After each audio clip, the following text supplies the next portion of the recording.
Vendredi 14 a eu lieu l'inauguration officielle du jardin pédagogique de l'école du Batzental ainsi que du collège Évariste Gallois.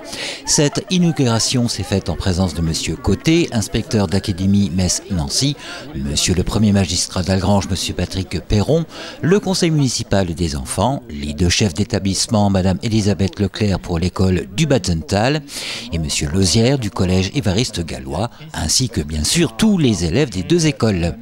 Ce projet, à l'initiative des deux établissements, est désormais fin prêt à y recevoir de nombreuses pousses florales ou légumières et d'y faire pousser un esprit de respect de l'environnement et de développement durable auprès de nos jeunes futurs éco-citoyens. Oui, alors aujourd'hui, on inaugure ce jardin pédagogique qui est né d'un travail commun entre le collège et l'école élémentaire du Batzental. Oui, elles se font face, les deux écoles. Et donc, ce travail en commun date déjà de quelques années en arrière sur un autre projet qui était venu, qui est né ici et qui avait donné aussi une inauguration avec le directeur régional cette fois-ci et départemental de l'éducation nationale qui était venu, c'était une première et la suite logique c'était ça, c'était de continuer ce travail ensemble avec les jeunes.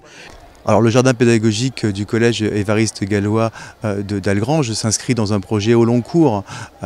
L'établissement, depuis plusieurs années, travaille sur un projet autour du développement durable. Il a été labellisé l'année dernière, j'étais venu avec le recteur d'académie pour donner la labellisation E3D à cet établissement qui travaille dans tout ce qui est développement durable. Par ailleurs, il est à noter qu'un groupe d'élèves du collège Évariste Gallois d'Algrange a pour mission le développement durable au sein de leur établissement. Donc ça consiste à avoir pour la nature, pour respecter aussi, pour le tri, non gaspillage, tout ça. Du coup, on est là pour essayer d'améliorer la vie du collège sur l'environnement.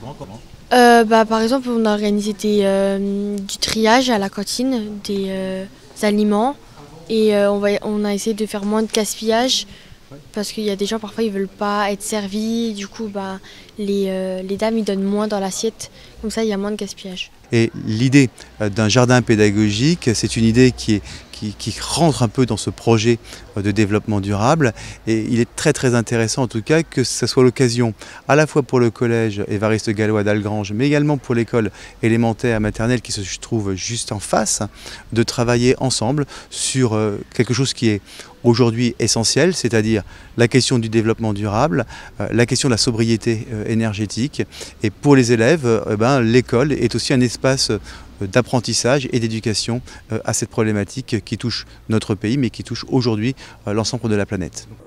C'est certainement un jardin pédagogique où il y poussera de la tolérance, du moins espérons-le, qui a été inauguré à Algrange car il portera le nom de Samuel Paty. L'inauguration du jardin pédagogique qui s'appellera Samuel Paty. C'était un professeur d'histoire-géographie qui s'est fait assassiner vu qu'il a montré des caricatures.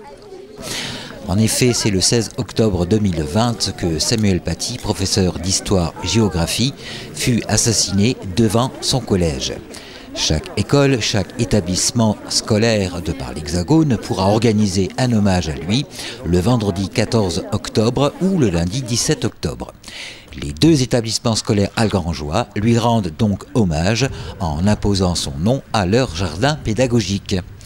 Aussi, parmi les discours fut lu par les élèves un extrait d'un texte de Jean Jaurès paru sur le journal de la démocratie du Midi. Il y a écrit qu'il faut nous apprendre à ne pas être brut, à faire attention à la civilisation, à montrer la grandeur de la pensée et à triompher contre le mal et la mort. Cette place qui ne porte aucun nom, eh bien, on va l'inaugurer, elle va porter le nom de Samuel Paty, le professeur qui avait été assassiné pour avoir essayé d'éduquer les enfants au droit à l'expression, au respect à la parole et à l'opinion. Et voilà, on sait dans quelles circonstances tragiques il a été assassiné. Donc aujourd'hui, on va également l'honorer en baptisant cette place de son nom. Il y a beaucoup de symbolique. Il y a un message du présent et un message de l'avenir. Et dans le message du présent, c'est le message « ne n'oublions pas ».